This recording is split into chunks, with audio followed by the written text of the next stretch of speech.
Welcome to Public Affairs Roundtable, a discussion of current events in the nation and around the world and how they affect the people of Indiana. Here's your moderator, Larry Lough. And speaking of the INF treaty negotiated between President Reagan and Secretary Gorbachev, U.S. Chief Arms Negotiator Max Kempelman talked about the Soviets, and he said, you have to ask yourself, will they cheat?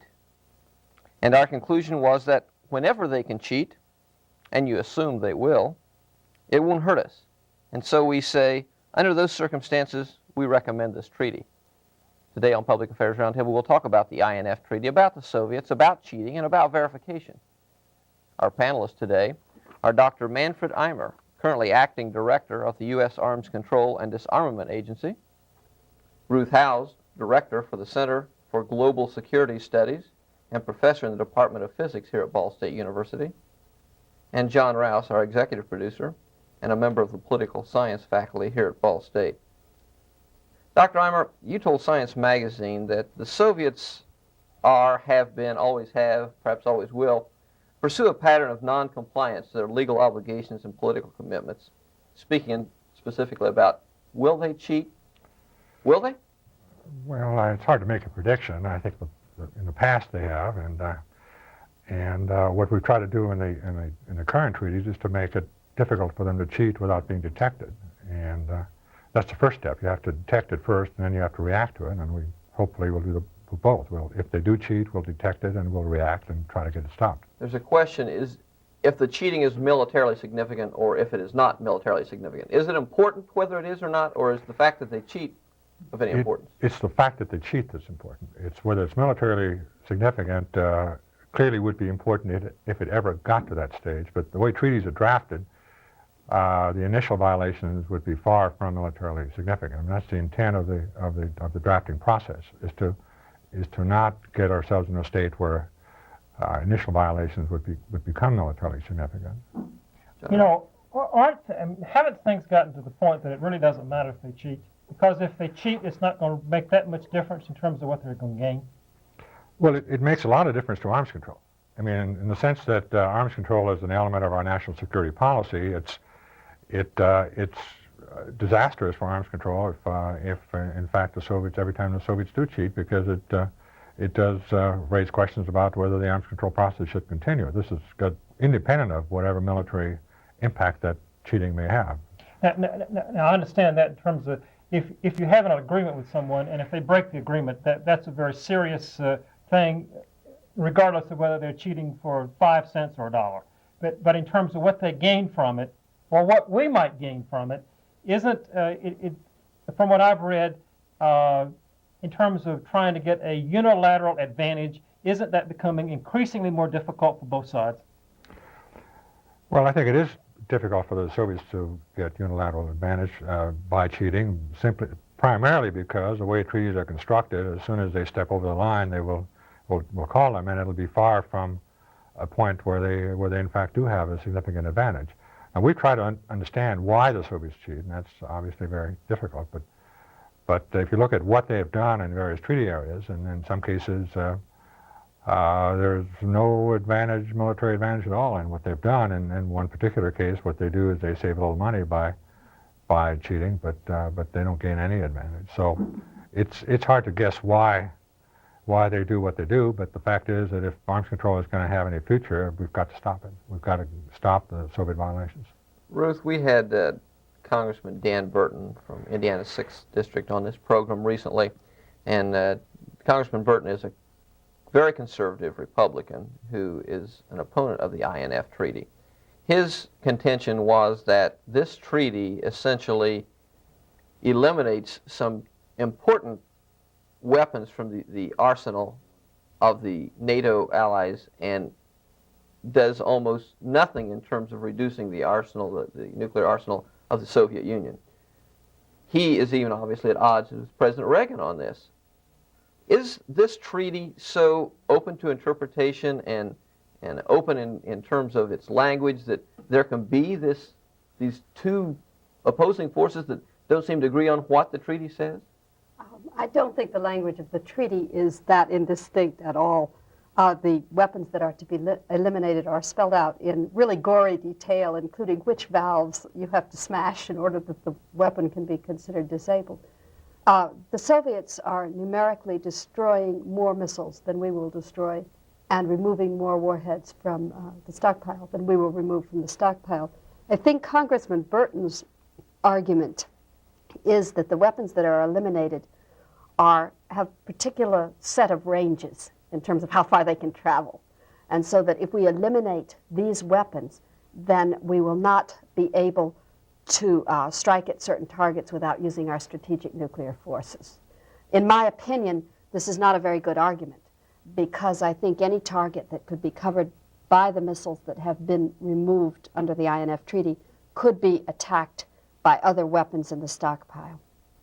Ruth, and also Dr. Eimer, it's been said that the Soviets, when they make their arguments, they make deductive arguments. In other words, they have a particular military proposal, and then they set their facts and their planning around that particular proposal.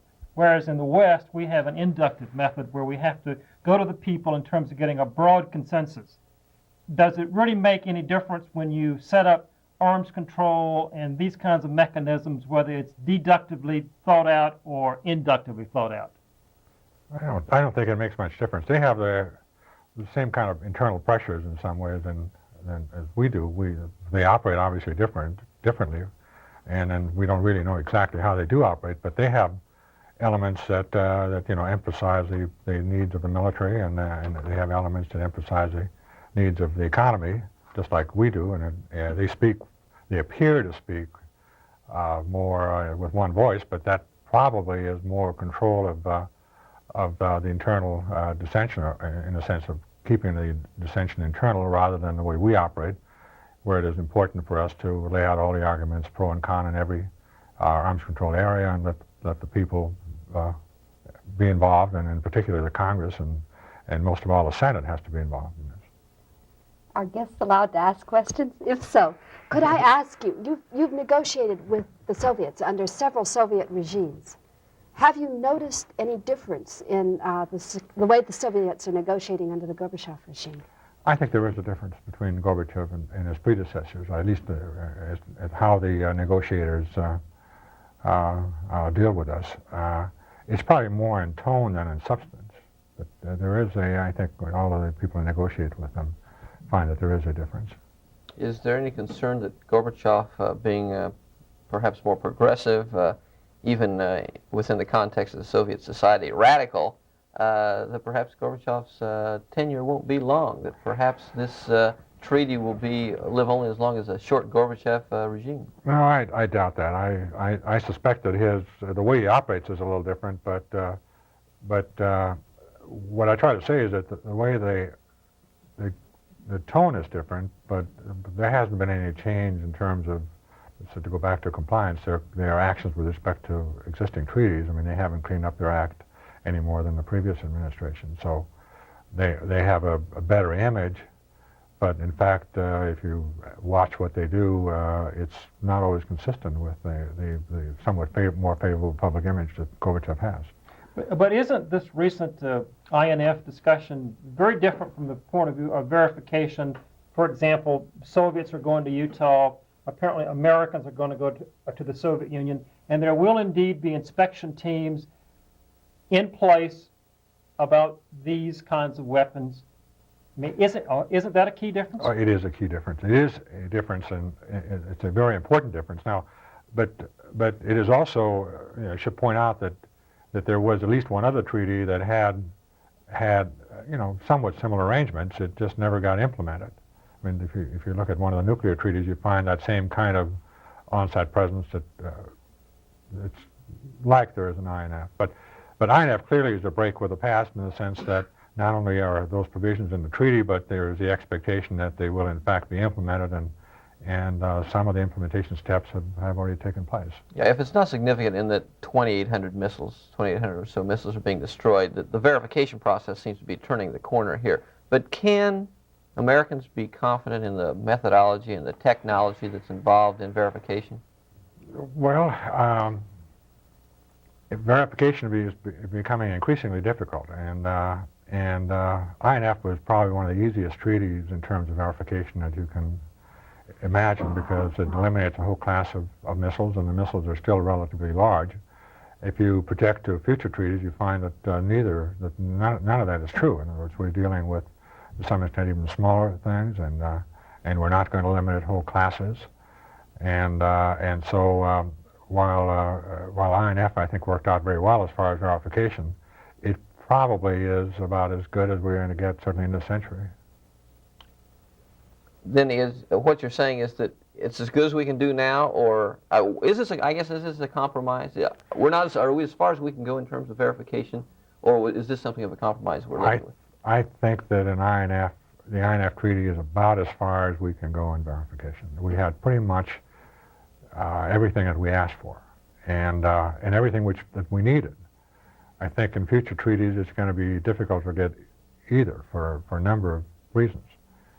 In part, you have to remember that INF in some ways impacts the Soviets a lot more than it does us, so some of the constraints that the treaty imposes are imposed on the Soviets while not really being not imposed on us to quite the same extent. So it was easier to take some of the constraints that are in the treaty. That will not be the case in the future. We will have to make difficult choices in terms of that the needs for verification will impose constraints on how we operate. We operate not only with military systems, but the access we give to the Soviets and how we control that access and so on. Where are we going to go from here? Well, we're going to work hard. That's one thing we're going to do. But if I could offer in terms of trying to get a real grasp on this, on this program we talk about three kinds of politics. First of all, you have partisan politics. Secondly, you have policy politics, and thirdly, you have system politics. It seems to me on the partisan politics, it's very key that we have a perceived conservative American president who was able to say, the Soviet Union is the evil empire, and so therefore I'm tough, and I will not let the Soviets take advantage of us. In other words, a McGovern or a Jimmy Carter or even maybe a Mike Dukakis could not negotiate this treaty. So in terms of partisan politics, it was key in terms of Ronald Reagan. In terms of policy politics, it seems to me that the Democrats and the Republicans have agreed upon in a sense, a long-term policy, because if you look at the person who leads our delegation, it's Max Kappelman. Now, Max Kappelman, at one point in time, at least, was a Democrat.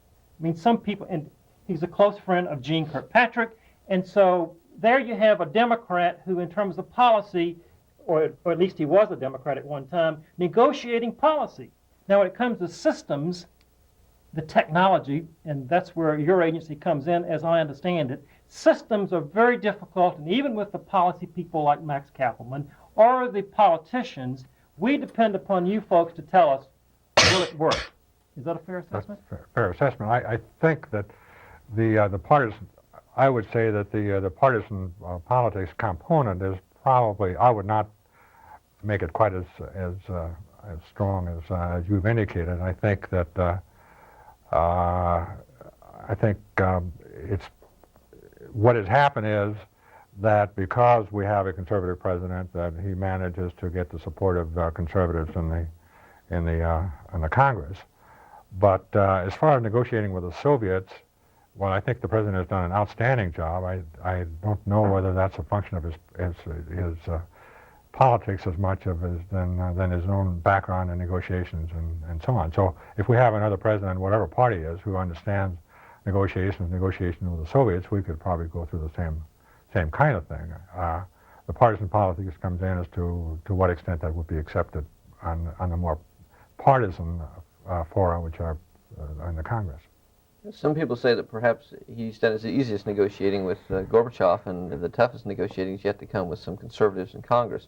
Is there an air of confidence that this is going to breeze through, or this is going to struggle through the Senate? Well, I think it'll go through. I don't know. Breeze through is probably not the correct statement. And in fact, one count I got this week was that there are 40 amendments to the treaty in the hopper someplace or other, okay? And any one of those, any one of them could be very damaging. Well, any one of them, would it require the Soviets and the Americans sit back down and say, okay, yeah, we can do it, but here's a slight change we've got in that? All of them, to the extent I got summaries of them, all of them are unsatisfactory to someone, either to the administration or the Soviets.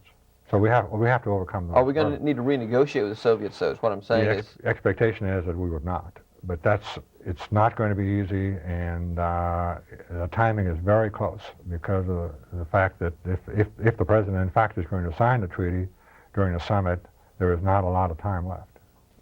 So we'll have to get all those many amendments behind us. So the expectation then is that there will not be a START treaty at a May summit, but there would be a ratified INF? That's the hope. Well, I think there's still hope that there would be something on START, but I think the expectation is that there will be an INF treaty to sign, ratified, or at least the Senate will have given advice and consent, and the President will in fact ratify the treaty, but progress in START will be, whether there will be something to sign is very problematical. Ruth, you better tell us what START means. Oh, strategic arms reduction talks. And how is that different from SALT I and SALT II? It's a grandchild of SALT I and SALT II. The INF treaty deals, we never said, I guess, with intermediate range nuclear weapons, largely based in Europe.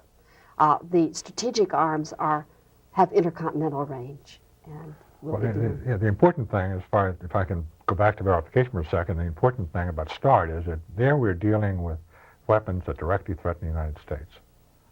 And so there has to be, regardless of how we turn it, INF systems threaten our allies, and we have to be concerned about that, but there is a greater emotional concern about systems that threaten the United States. Right, there's nothing in the INF that eliminate missiles that are aimed at the United States. That's correct. I mean, on the fringes, they can hit Alaska, let's say, and under some deployment modes, but they're not presently located where they could hit Alaska, even Alaska. You know, from a point of view of a political economy, I think in the rest of the century, we may be looking at three superpowers. We have the superpower of North America, Canada and this country, and we have the obvious military superpower of the Soviet Union. And then we're beginning to look perhaps at a third superpower of Western Europe. And if you look at the economics and the politics of this, if the Western Europeans come to the point of view that they cannot be protected by the Americans, aren't they going to move more towards disengaging from our system of politics and military defense? I find that hard to believe. I mean, they only have two ways to go. One is they can protect themselves, which would cost them a lot of money, which they seem disinclined to do, and they could turn to the east, which is there's no indication that anyone thinks about that. So they only have two choices. One is to spend money for their own protection or rely on us, and so far they have relied on us. They have not spent enough money. Doesn't the INF Treaty eliminate some warheads that are aimed at China as well as Western Europe? Soviet warheads. Yeah. Yes. Just to say, we don't know where the Soviet warheads are aimed, but some of the systems that are being eliminated could hit targets in China. How does China figure into this disarmament movement? I mean, why are we negotiating involving missiles that are Soviet missiles that are aimed at China? Well, the concern about the Soviet missiles in the East was not primarily China, but they were also aimed at our allies in the East, Japan, and in some ways even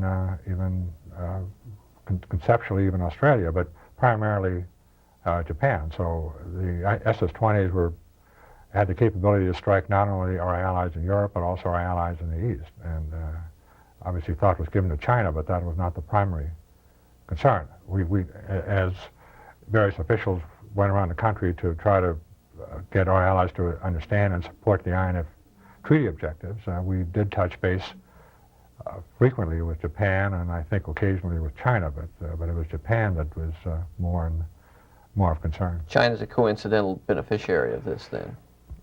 It's well, I think coincidentally, I guess it's coincidentally a beneficiary, yes. You know, I can't let you go too much further, but without getting into the issue of bureaucracy. I mean, that's my specialty. That's what I teach, so I have a feeling for some of this. But the Arms Control and Disarmament Agency, and then that's a bureaucracy, and then the Department of Defense, we all know that that's a bureaucracy with several subsets of bureaucracies. The whole defense mechanism in this country is very different from that of the Soviet Union, and could you explain how to whom does your agency report, and how does all this work out?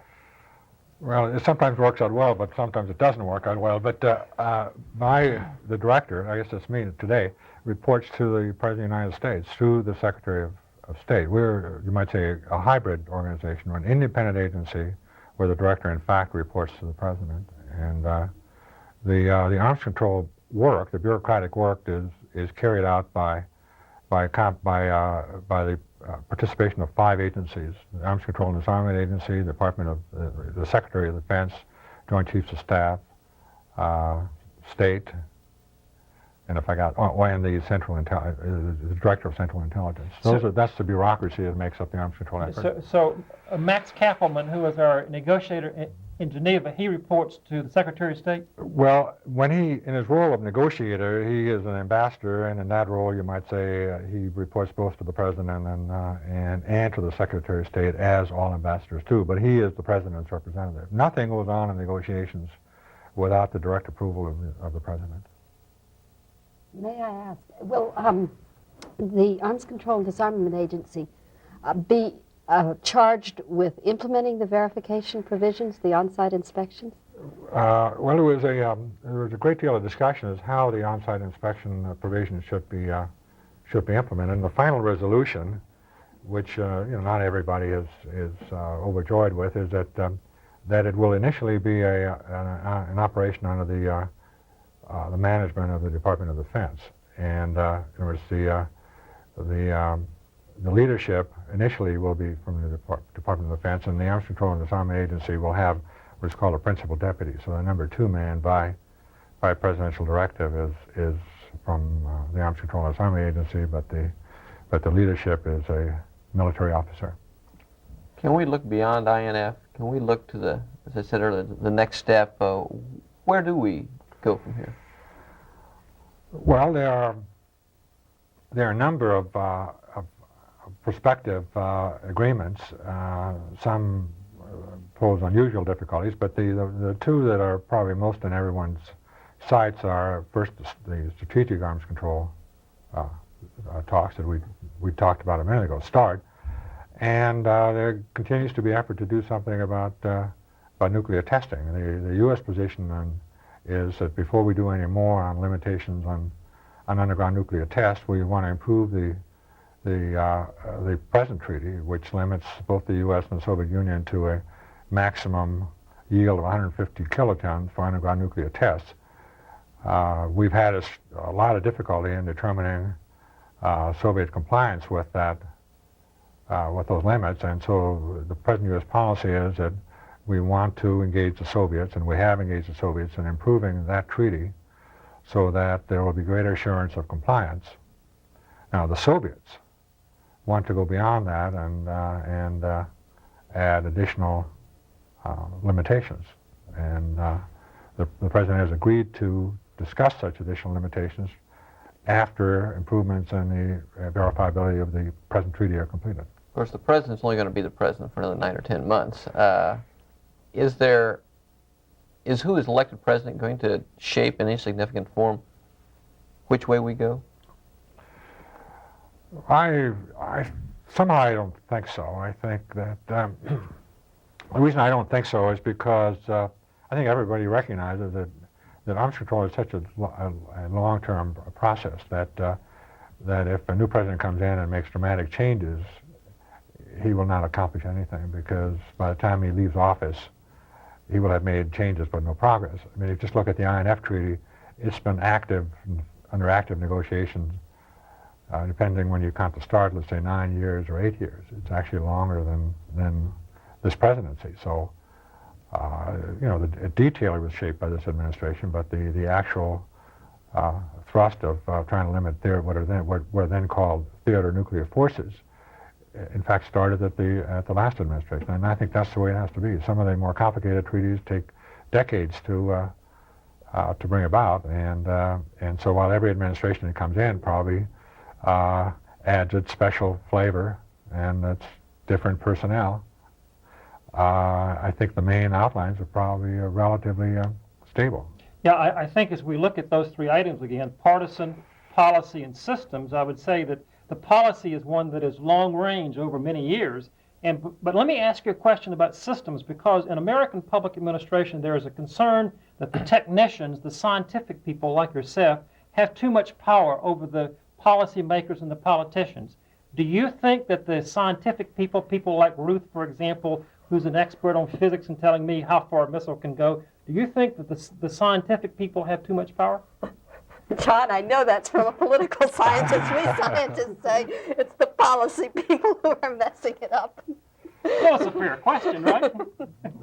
Well, I would say in my present role, while I am a technician, I have a policy position, and I don't have enough power in either role. But it's the difficulty with science and technology is it does have a momentum of its own, and you can't stop that. And the fact is that one of the difficulties in terms of verification is, while weapon systems have momentum in the sense that technology permits them to be more accurate, smaller, more efficient in many ways, the tools of verification also have a momentum, and we have to take advantage of all the technical opportunities that they give us. Something we can stop is this program because we're out of time. Thanks to our panelists, Manfred Eimer, Acting Director of the U.S. Arms Control and Disarmament Agency, Ruth Howes, Director of the Center for Global Security Studies, and John Rouse, our Executive Producer. I'm Larry Lough. Thank you for being with us. If you have comments regarding this program, please address them to John Rouse, Box 149, Muncie, Indiana, 47305. The producer for Public Affairs Roundtable is John Rouse. Associate producers are Mike Seaborg, Bill Mosier, Nancy Carlson, and Steve Johnson. This program is a production of University Media Services and the Department of Political Science. Facilities and funding are provided by University Media Services on the campus of Ball State University in Muncie, Indiana.